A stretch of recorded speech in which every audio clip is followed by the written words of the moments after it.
Shes. And I'm Cal. Together we are SheKan. And this is Spill the Prosecco.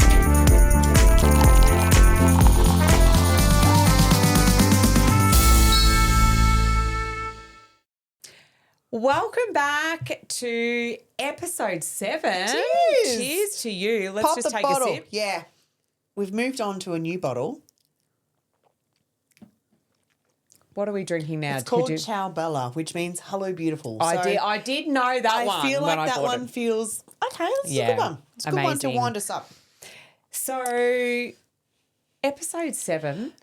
Can you believe we've only got like 2 eps of this whole season left? You know, it's crazy. I've really loved it. This has been a lot of fun, and it just dream house, this venue, the time. It's truly the best. Yes.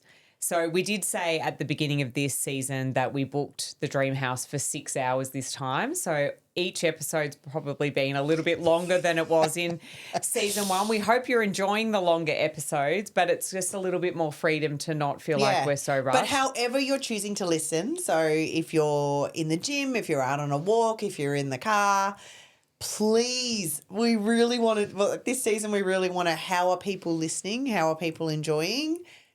Take a screenshot, take a little selfie of yourself, send it to us or tag us. We really want to celebrate you because we're really happy with this product. We love Spill the Prosecco. And what won't happen this time that happened in season 1 is that I won't fuck the time zone up because I think it was episode 3. I had scheduled to go out at 5 p.m, forgetting that it was 5 p.m. Shez's time, which is 4 p.m. my time. I'm doing the weekly grocery shop in Aldi and getting messages from beautiful listeners. Which I'm so grateful that they're ready to go. Our clients saying, the episode hasn't launched.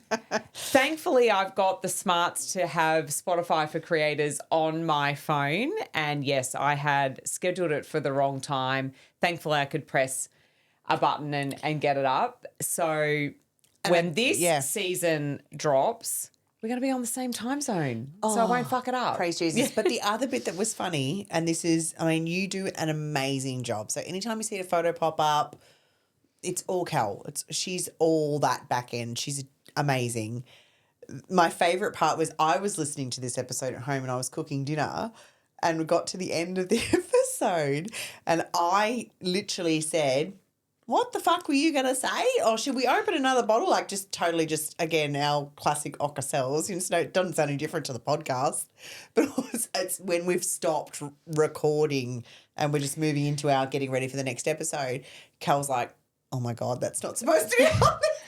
So you live and you learn, right? Because as we said, we don't edit. Mm-mm. There's nothing cut out in the middle. If there's a little extended pause, soz about that. We're still here. Yeah. But I made an oopsie in that I didn't drag out the audio enough to see that the audio was still going after our video. So anywho, hilarious. We probably should just put a whole compilation together of the before and afters before we trim them. Yeah, maybe. Us burping in the microphone. That'd be quality material. We're just talking about our daughters just then. Oh, I know. Crazy. Okay. So the main so episode 7 is talking about SheKan now. Yeah, which I guess is the entire time of Spill the Prosecco has been leading to this moment where we're at, what it looks like now, how we feel about it. You know, this is what we've been most excited to talk about. So yeah. So essentially we have, I guess, been working 10 years up until this point. Mm-hmm.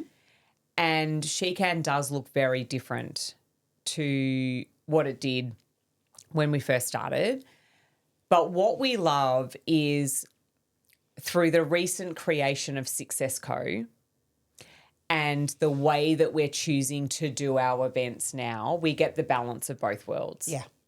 And so our retreats are a beautiful combination of connection, experience, fun, growth, learning, but in an environment where you can truly just be yourself and you can essentially choose your own adventure. Yeah, and I mean we've done the events where you go home thinking you need another holiday or a retreat just to recover.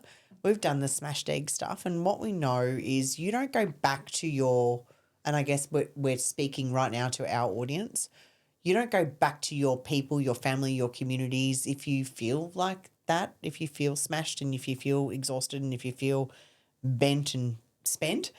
If you go back revived, recharged, feeling like that was an amazing experience, I can't wait to do it again. This is where I go to fill my cup. How much greater you are when you go back to the real world, your world, however that looks. And I think that's where we worked out this is the missing link. Yes. We want people to go back filled up enough that then they can continue to give back to the people they love the most, Yeah. not smashed and needing to be refilled. And we also made a very conscious decision to ensure that our retreats were very small numbers. Yeah. Because we wanted every woman that attended our events to feel seen, heard, understood, Yep. but also important and valued, and that they get the time that they want. And so that all led off the back of Adventure Week 2023, essentially. That was just such a pivotal moment in time for us, and that the feedback that we got from the women, that we knew that Bali was going to be on the agenda every single year. Yeah. And probably our goal is that Recharge will be on the agenda twice every year. Absolutely. That is our goal, that we will maybe run it in May and possibly September or October.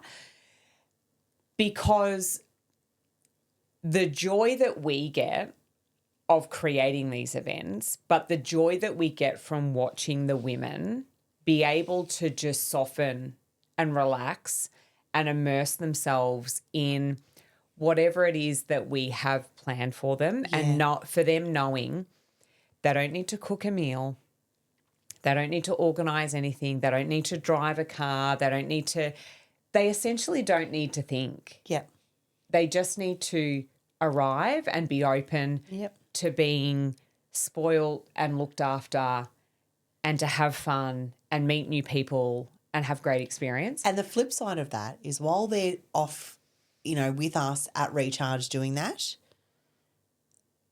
home life, everything else continues as normal without them. That's been a big learning for a lot of them. Huge, yes. Myself included. You don't need to make that appointment. You don't need to wake them up. You don't need to, get them ready for this. You don't need to micromanage that. The house will stay to a degree sorted, all the things. Completely let go and let them do their thing over there. And while you create magic over here, everything's still going to be okay. That has been a huge element that we didn't anticipate. Yes. Yeah. However, we've always known that when a woman fills her own cup, she gets to give from the overflow. Yeah. And that when she prioritizes herself, everyone else around her benefits. Yeah. We've always known that. The difference is we've always done it in a way where there's an intentional element of self-reflection, self-growth, self-development, and it's been sometimes harsh. Yeah.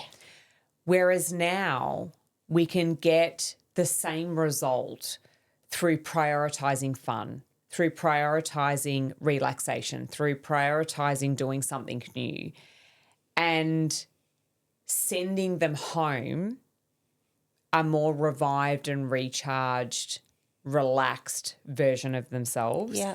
Very, very different to the way that we used to run events. Not saying one's better than the other, just saying that we evolved and we now know what we want and we're being able to deliver that. Yeah. But to witness, I think definitely Recharge, but then being able to replicate that now for the Australian version, which is Revive, and just see women immerse themselves in enjoyment of the most simple things because they're not being pulled in every direction. Yeah, definitely. Yeah. I used to say, imagine being Oprah on those. You remember she used to do those I don't know if it was Christmas, but it was those shows where everyone gets this and everyone gets that. Look and it was under your these seats, And it yeah. was just like, then the next person would come in and be like, everyone's getting this. And I'd be just like, what a job. Yeah. Like, imagine that. And I mean, it's not the same level, but we absolutely get to create environments where, my God, we get to witness these women just have And I think that's incredible. kind of the magic in these strategically planned small number events. We have the time and space when, you know, what seems to some, you know, not a big deal, but to others it's revolutionary, you know, coming and sitting at the breakfast table and we're all around there having breakfast and she says, my daughter got herself up and ready for school today and I didn't need to do anything. Like, it's world changing in their world, like game changing. It's because she's surrounded by people that have been like, you got this, you can do this, it doesn't need to be you. Yeah. And, you know, witnessing that on the daily in everyone's little aspects of their lives, it's like, this is what happens when you give women time and space. And then for them to be like, oh, this is what I'm like when I'm fun. This is what I'm like when I'm relaxed. Or I'm not a mum that's always on, or a business owner. Let's let my you know, adult children, teenage children, let's let my family see me like this. Yeah.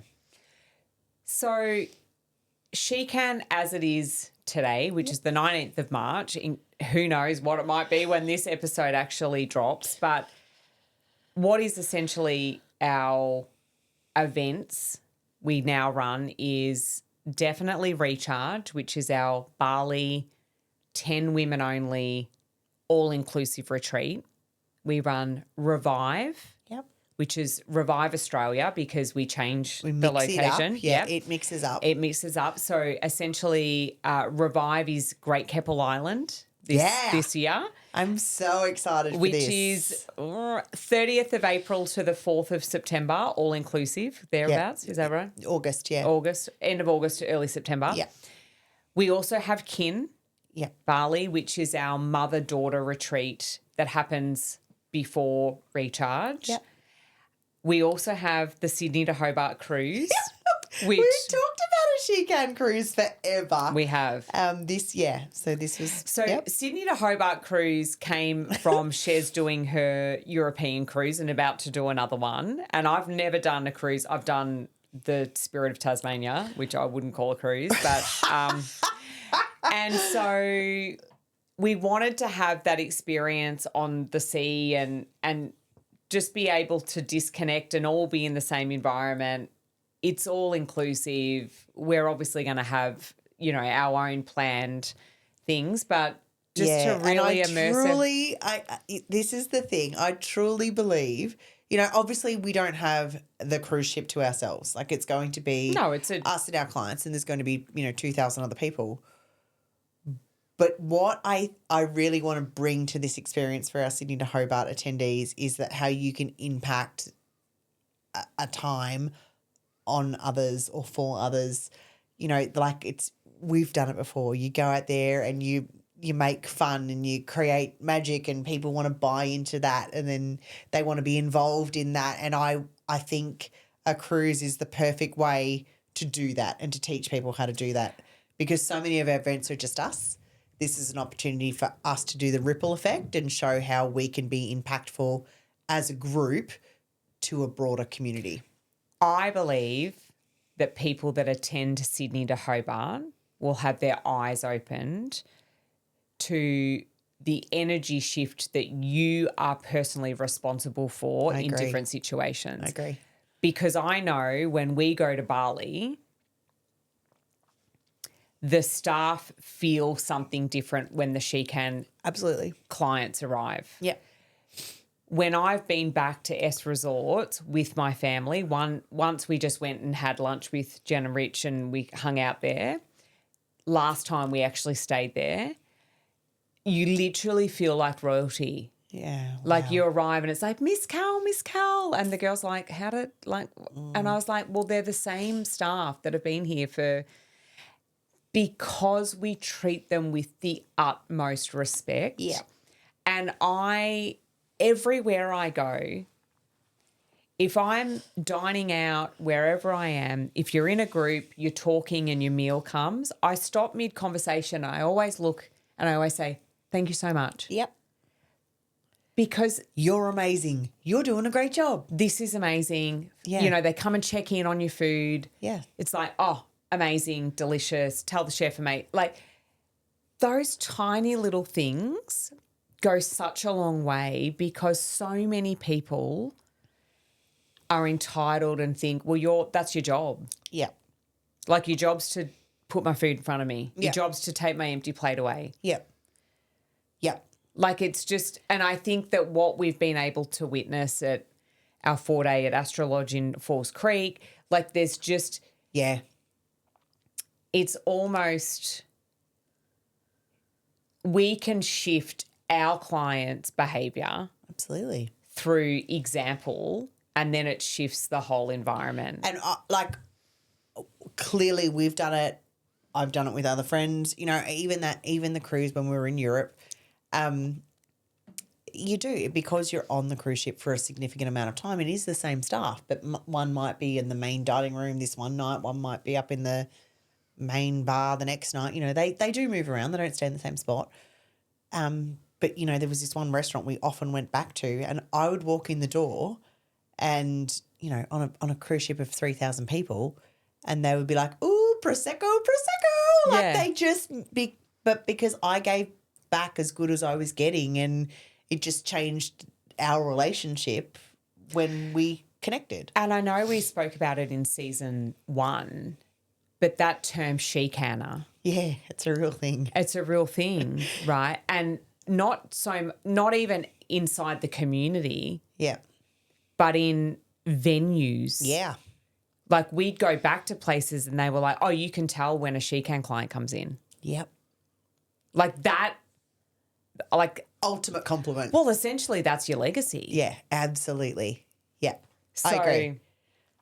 So, So outside- Sydney yeah. to Hobart will be, so we've never done Sydney it to before. Hobart is like, that was launched like over 12 months in advance. And it's so not- yeah, that's it's not till January next year. 2027. Yep. But it will be I already know we will get off that and book the next one because it'll just be, it's simple, it's easy, it's not a massive time commitment. And it's value for money and because it's such value absolutely for everything money. included, right? It's like your food, your drinks, including alcohol if you choose to drink it, like everything. Yeah, balconies. Yeah. Yeah. And I think some of the challenge that we had because Recharge is so incredible. Yeah. And it's clearly Bali. So everything costs way less. Thanks to the Australian government for taxing the fuck out of everything. It's difficult to replicate that environment in Australia for the same sort of value. However, Great Keppel Island, Keppel is doing a very solid job. they are. And whilst we, you know, like you've been there, I haven't, and we're doing the glamping and it's going to be amazing. It is going to be amazing.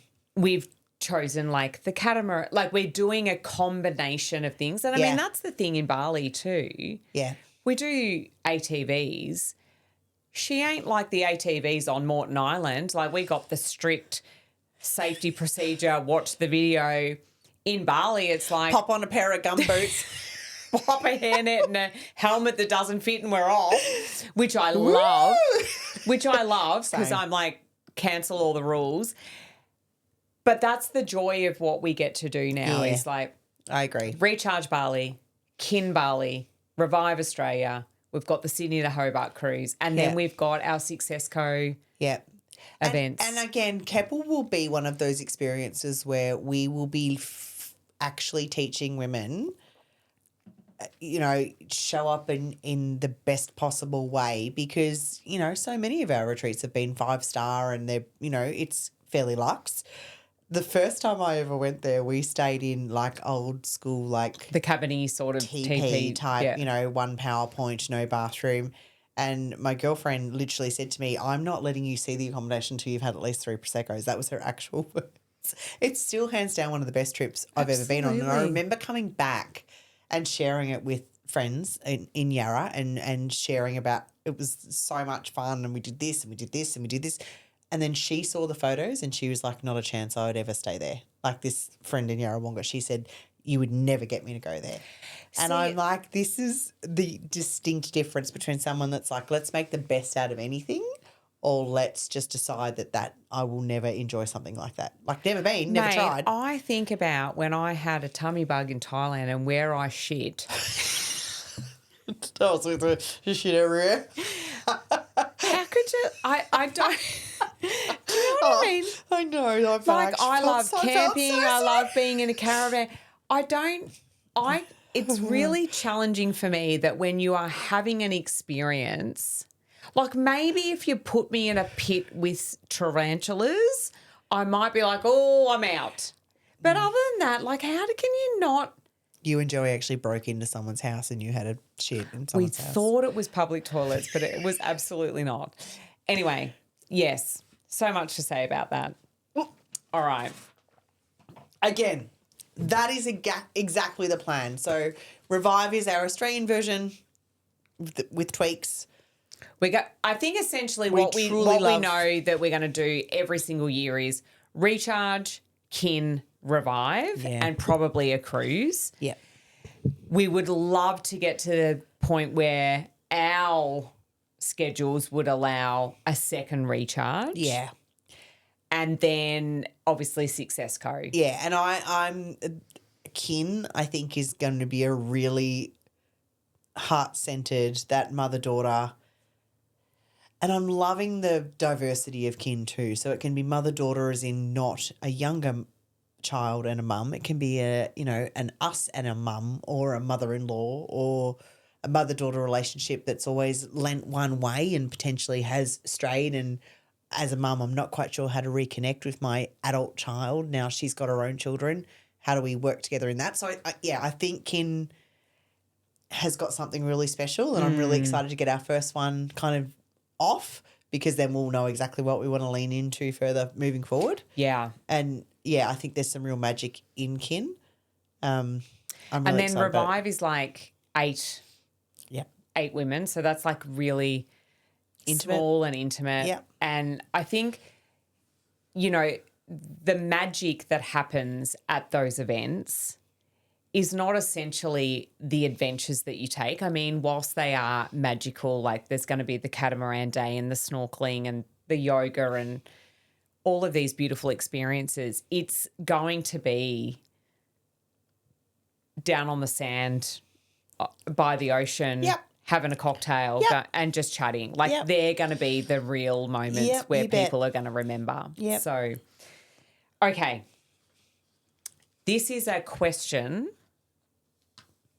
because I think we've probably encapsulated everything that we need to about this episode, but this is a question from a listener. Okay. If you were starting from scratch in business and wanted to build something that was scalable, aligned and impactful, what would you do? It's a fucking massive question. That's what I'm going to. It was such a good question. I guess this leads beautifully into what we're doing right now. So we had the old model was that we were in front of rooms to lead into something, which kept us in front of rooms. And then we worked out we loved the adventure part and the retreaty part and that fun part. So we created something there. When we did that, what we didn't understand was that we would miss that ability to change a room in an instant, wake someone up, see someone have an aha, facilitate. And so I think that's why for us creating Success Co made so much sense. For me, it's I need to still have human connection, human impact, real life ahas, be able to share a story, nothing scripted, nothing that, in a world where, and, I'm the biggest fan of AI in the world, but AI can't currently give me a hug and replicate a real life story. God forbid, but it can. Right? So I think for me, if I was to start from scratch, I would just make sure it had human impact, human connection, kept it real, but belly to belly, not through a screen. Yeah. Yeah. How about you? So I think the question that I would truly ask is, what feels aligned. Yeah. Because I think at the moment, what we're seeing is a scramble almost to what's profitable.